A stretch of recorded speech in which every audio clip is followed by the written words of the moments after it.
Sejumlah karyawan dan pengunjung mal panik melihat pekatnya asap. Mereka langsung keluar dan menyelamatkan diri.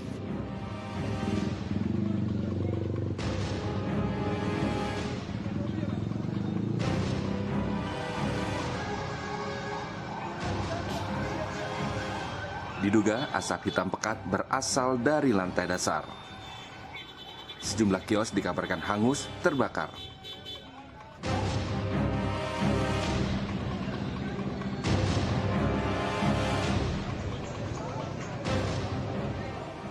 Tidak ada korban dalam kebakaran ini dan belum diketahui penyebab terjadinya kebakaran.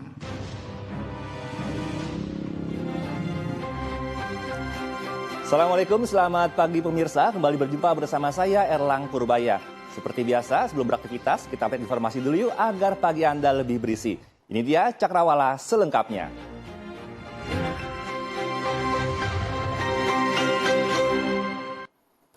Sebuah mobil diamuk massa setelah parkir tidak pada tempatnya, sehingga menghalangi proses pemadaman kebakaran di gudang limbah plastik di Medan Satria, Bekasi.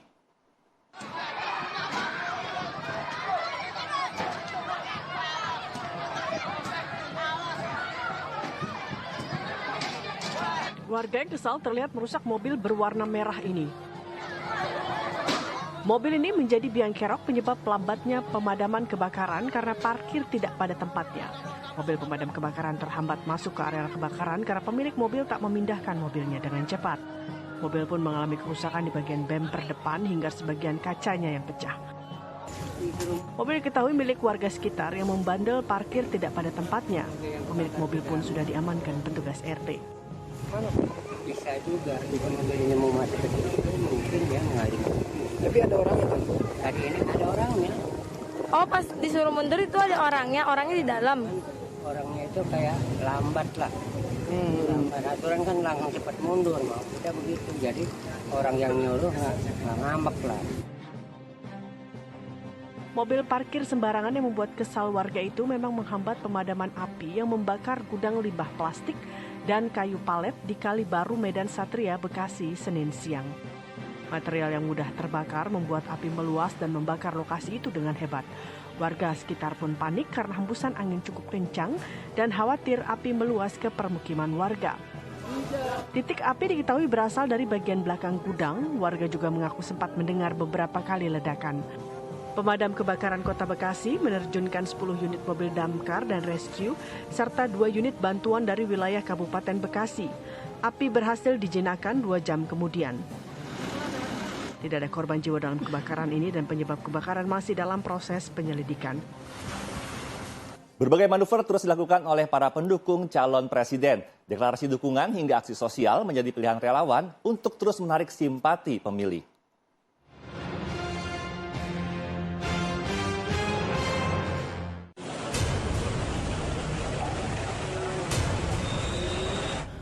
Tim pemenangan nasional Anies Baswedan dan Muhaimin Iskandar melakukan roadshow ke sejumlah daerah di Jawa Tengah.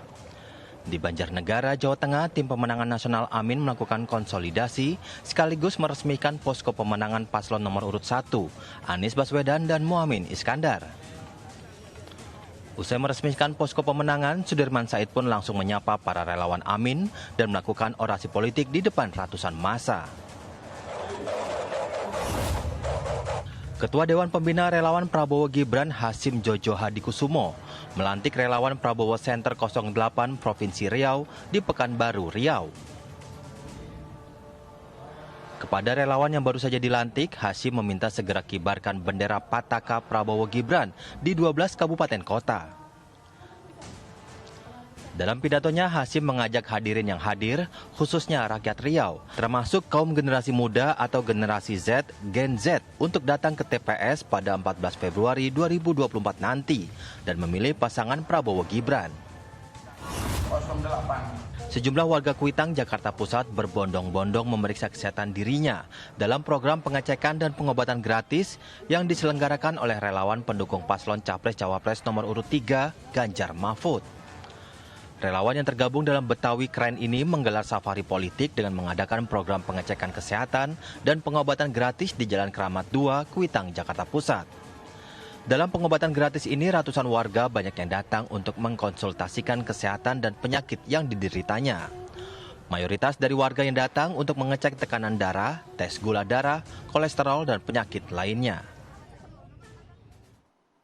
Calon Presiden Anies Baswedan meninjau harga pangan di pasar tradisional saat berkunjung ke Lubuk Linggau, Sumatera Selatan. Sementara sang calon wakil presiden Muhaimin Iskandar menghadiri silaturahmi Majelis Taklim se-Kabupaten Bekasi, Jawa Barat. Calon Presiden nomor urut 1 Anies Baswedan melakukan kunjungan ke Pasar Inpres Lubuk Linggau, Sumatera Selatan. Dalam kunjungan ini, Anies Baswedan melakukan dialog secara langsung dengan para pedagang, serta meninjau ketersediaan maupun harga bahan pokok yang ada di pasar tersebut. Anies juga memiliki sederet agenda selama berada di Lubuk Linggau, seperti dialog bersama para pimpinan pondok pesantren dan sejumlah tokoh agama di pondok pesantren Al-Risalah, hingga menyapa warga dan simpatisan maupun relawan di Taman Gor Kota Lubuk Linggau. Sementara itu, sang calon wakil presiden Muhaimin Iskandar menghadiri silaturahmi bersama Majelis Taklim se-Kabupaten Bekasi, Jawa Barat. Kedatangan Muhaimin dan rombongan disambut lantunan salawat dan marawis. Acara ini sekaligus bentuk dukungan Majelis Taklim se-Kabupaten Bekasi kepada pasangan Anies Baswedan dan Muhaimin Iskandar. Calon Presiden Prabowo Subianto menghadiri acara deklarasi dukungan relawan di Blitar, Jawa Timur pada Minggu kemarin. Sementara sang calon wakil presiden Gibran Rakabuming Raka belusukan mengunjungi warga di bantaran Sungai Kapuas, Pontianak, Kalimantan Barat.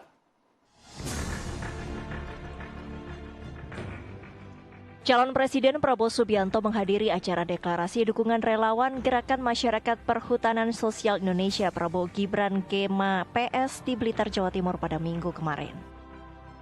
Prabowo juga menerima fakta integritas dukungan dari Gema PS. Selain menghadiri acara deklarasi, Prabowo sebelumnya juga berziarah ke makam Bung Karno. Sementara itu, sang calon wakil presiden Gibran Rakabuming Raka belusukan mengunjungi warga di bantaran Sungai Kapuas, Pontianak, Kalimantan Barat Minggu kemarin. Gibran berjalan kaki dan membagikan buku kepada anak-anak yang tinggal di bantaran sungai. Selain itu, Gibran juga menyempatkan diri berkunjung ke masjid dan menemui pengurus masjid yang berada di pinggiran Sungai Kapuas. Gibran juga menyempatkan diri melihat rumah batik khas Pontianak dan bertemu para perajin. Calon Presiden nomor urut 3 Ganjar Pranowo mengunjungi desa wisata dan belusukan di Pasar Induk Wonosobo, Jawa Tengah. Sementara pasangannya Mahfud MD berorasi di hadapan wisudawan Universitas Negeri Padang. Bu, sehat Bu? Mana pantonya? Calon Presiden nomor urut 3 Ganjar Pranowo berkunjung ke sejumlah lokasi di Wonosobo, Jawa Tengah. Salah satunya desa wisata Pasar Kumandang yang terletak di Kecamatan Kertek. Ganjar pun disambut antusias ratusan warga. Ia berpesan soal pentingnya peran pemerintah desa dalam meningkatkan perekonomian warga. Dari desa Pasar Kumandang, Ganjar menuju Pasar Induk Wonosobo. Ia menyoroti kenaikan harga sejumlah bahan pokok terutama setiap akhir tahun dan hari-hari besar. Usai kunjungan ke Pasar Induk, Ganjar tak lupa menikmati kuliner khas Kabupaten Wonosobo, kuliner mie ongklok. Calon Wakil Presiden nomor urut 3 Mahfud MD memberikan orasi kebangsaan di hadapan ribuan wisudawan Universitas Negeri Padang. Mahfud menekankan pentingnya momentum bela negara yang terinspirasi dari tokoh pahlawan Sumbar Syafruddin Prawira Negara. Majelis Ulama Indonesia kembali menegaskan mengenai fatwa haram golput alias golongan putih atau tidak memilih dalam pemilu 2024 mendatang. MUI menyatakan pilihan politik dalam pemilu sebagai bentuk tanggung jawab terhadap kehidupan bangsa. Mendekati masa pencoblosan di pemilu serentak 2024, Majelis Ulama Indonesia kembali menegaskan umat Islam agar ikut berpartisipasi menuangkan hak pilihnya. Majelis Ulama Indonesia menyebut golongan putih atau tidak memilih di pemilu 2024 hukumnya haram. MUI menyatakan telah mengeluarkan fatwa haram golput sejak pemilu 2009 lalu. Fatwa tersebut menerangkan hukum menggunakan hak pilih itu wajib. Kita memilih pemimpin yang sesuai dengan kriteria kepemimpinan, yaitu sidik, amanah, tabligh, fautonah, adalah kejujuran, amanah, transparan, dan yang mempunyai kemampuan, punya kapasitas untuk memimpin, hukumnya adalah wajib. Wajib itu artinya kalau dilaksanakan dapat pahala, kalau tinggal adalah dosa. Sementara meninggalkan kita untuk tidak memilih pemimpin yang sudah memenuhi kriteria itu, artinya kita memilih hukumnya adalah haram. Artinya pada kondisi sekarang saya melihat dari 3 calon ini, calon 01, 02, 03 itu adalah orang-orang yang menurut saya pilihan dari anak bangsa ini. 3-tiganya adalah mempunyai kriteria dari sidik, amanah, tabligh, fautonah. Tinggal berapa persentase sidiknya, berapa persentase amanahnya, berapa persentase tabligh, dan berapa persentase fautonahnya. MUI menyatakan meski tak memenuhi kondisi ideal, 3 paslon memenuhi kriteria dan sikap golput dinilai tak terlibat menjaga situasi bangsa. Menurut Holil Nafis, masyarakat perlu disosialisasikan untuk memilih sebagai bentuk tanggung jawab terhadap bangsa dan keagamaan.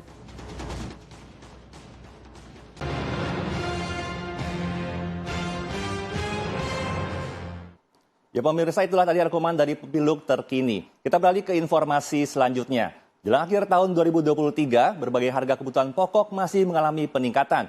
Di antaranya harga sayur, cabai, dan juga telur ayam. Kenaikan bahan pokok memaksa para pedagang mensiasati agar daya beli konsumen tetap terjaga. Berikut liputan tim Cakrawala di sejumlah daerah, jelang Nataru harga bahan pokok terus melonjak naik.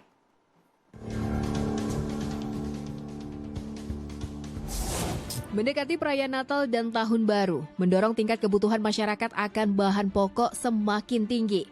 Inilah yang kemudian mendorong kenaikan harga bahan pokok jelang Natal dan Tahun Baru, serta inflasi. Di Pasar Minggu Jakarta Selatan, harga beras premium mengalami peningkatan menjadi Rp15.500 per kilogram.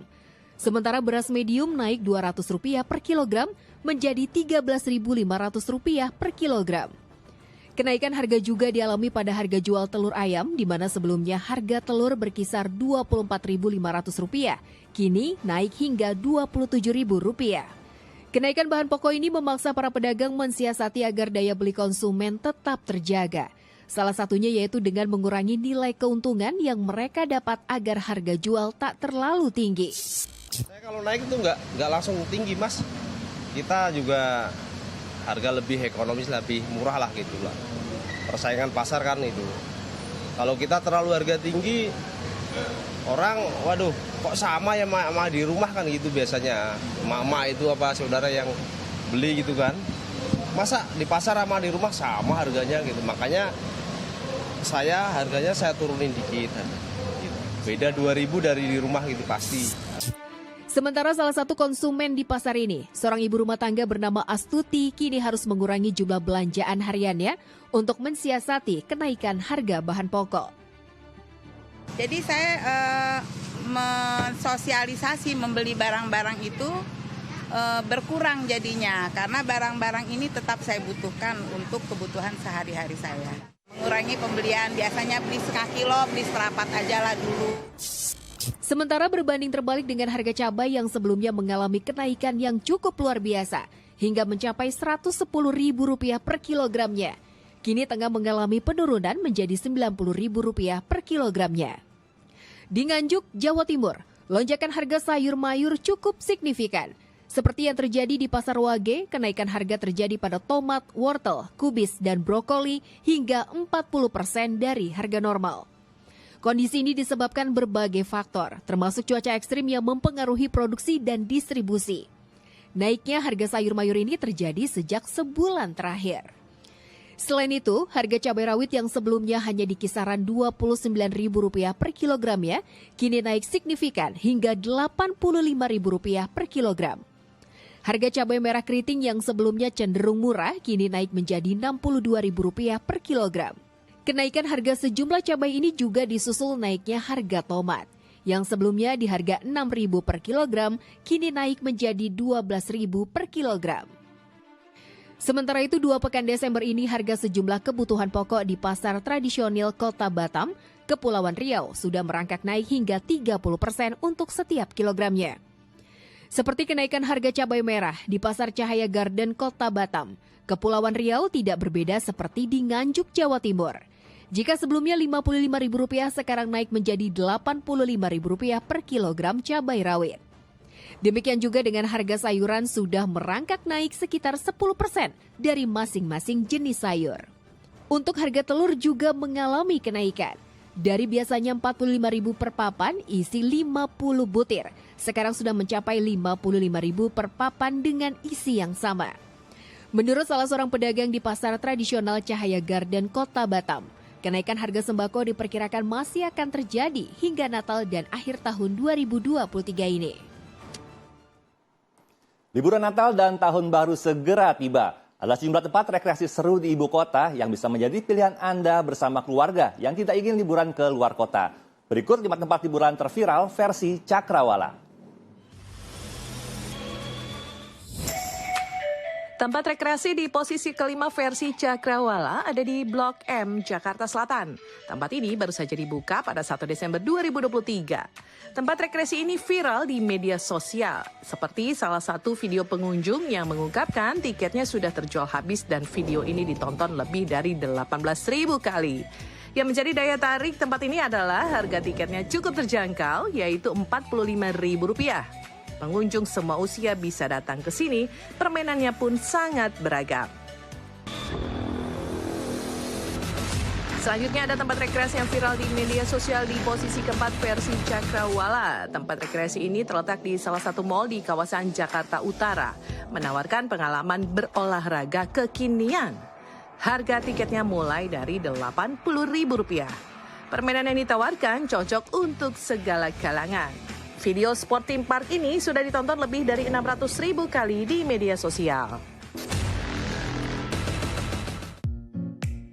Di posisi ketiga ada tempat rekreasi yang tidak jauh berbeda dengan dunia fantasi. Kali ini lokasinya ada di kawasan Depok, Jawa Barat.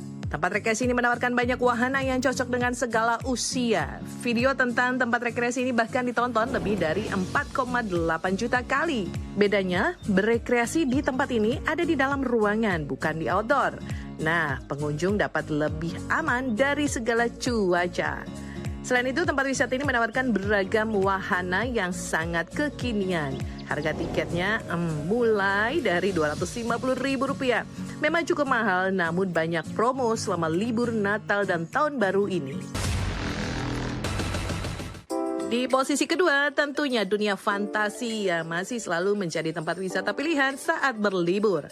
Salah satu video tentang Dufan telah ditonton sebanyak 5,4 juta kali. Pasalnya, Dufan dapat dikunjungi bersama teman, pasangan, ataupun keluarga. Wahananya juga seru-seru dan menjadi daya tarik bagi masyarakat tidak hanya di DKI Jakarta, namun juga dari luar kota. Untuk harga tiket aslinya mulai dari Rp225.000. Namun, jangan khawatir karena Dufan juga menawarkan banyak promo harga tiket di libur Nataru ini. Nah, ini dia posisi pertama, ada Playtopia Playground yang belum lama ini dibuka di salah satu mal di kawasan Jakarta Pusat. Dan ternyata lokasi ini menjadi sangat viral di media sosial. Bahkan salah satu videonya telah ditonton sebanyak 13 juta kali. Hal yang unik dari tempat ini adalah playground yang biasanya hanya untuk arena bermain anak-anak, namun juga kini bisa dinikmati dewasa. Jadi para ibu-ibu bisa mengunjungi tempat ini bersama si kecil dan harga tiketnya mulai dari Rp150.000. Demikian 5 tempat rekreasi terviral versi Cakrawala. Semoga bisa menjadi pilihan Anda untuk menikmati liburan Natal dan Tahun Baru 2024. Israel serang rumah sakit Khan Younis di Gaza Selatan. Tetaplah bersama kami selengkapnya di Cakrawala. Terima kasih Andi yang bersama Cakrawala. Kelompok pejuang Hamas terus melawan penjajahan Israel tanpa gentar. Dari jarak dekat, pasukan elit Hamas menyergap, menyita persenjataan, serta meledakkan tank tempur milik Zionis Israel.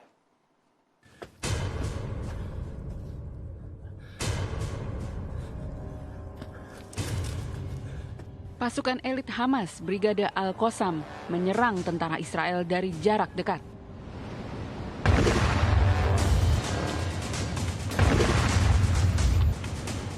Penyerangan dilakukan ketika tentara Israel berteduh di tenda di Jur al-Dik.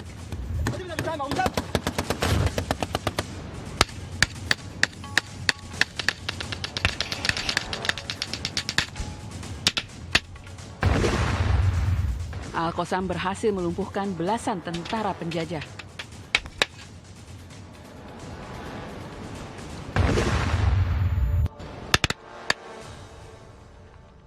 Kemudian para pejuang menyita senjata-senjata milik Zionis.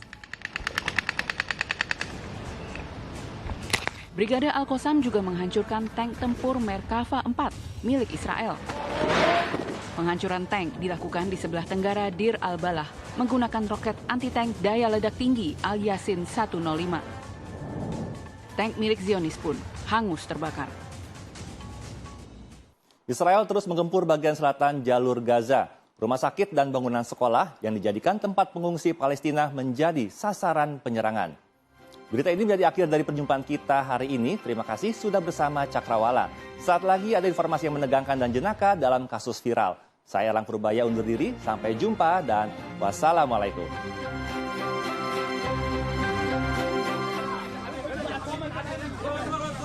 Para tenaga kesehatan dan karyawan Rumah Sakit Mubarak di Khan Yunis, Gaza Selatan bergegas mengevakuasi pasien dan berusaha menyelamatkan diri. Rumah sakit khusus untuk persalinan dan anak-anak ini diserang Israel. Warga sekitar pun turun tangan membantu evakuasi. Kejinya serangan Israel kali ini mengakibatkan 1 orang anak perempuan meregang nyawa. 5 orang lainnya termasuk anak-anak terluka. Israel masih saja menggempur Khan Yunis di Gaza Selatan. Ironisnya, Gaza Selatan adalah tempat mengungsinya warga Palestina dari Gaza Utara setelah diultimatum oleh Israel pada pertengahan Oktober lalu. Tempat perlindungan pengungsi Palestina juga menjadi sasaran penyerangan para Zionis. Arus pasien membludak ke rumah sakit. Mereka adalah korban penyerangan bangunan sekolah yang dijadikan tempat perlindungan dan pengungsian warga Palestina dengan pengawasan PBB. Akibat serangan tersebut, 5 warga Palestina tewas. Israel telah membunuh lebih dari 18.700 warga Palestina sejak pertempuran dimulai Oktober lalu. Sebagian besar korban jiwa adalah perempuan dan anak-anak.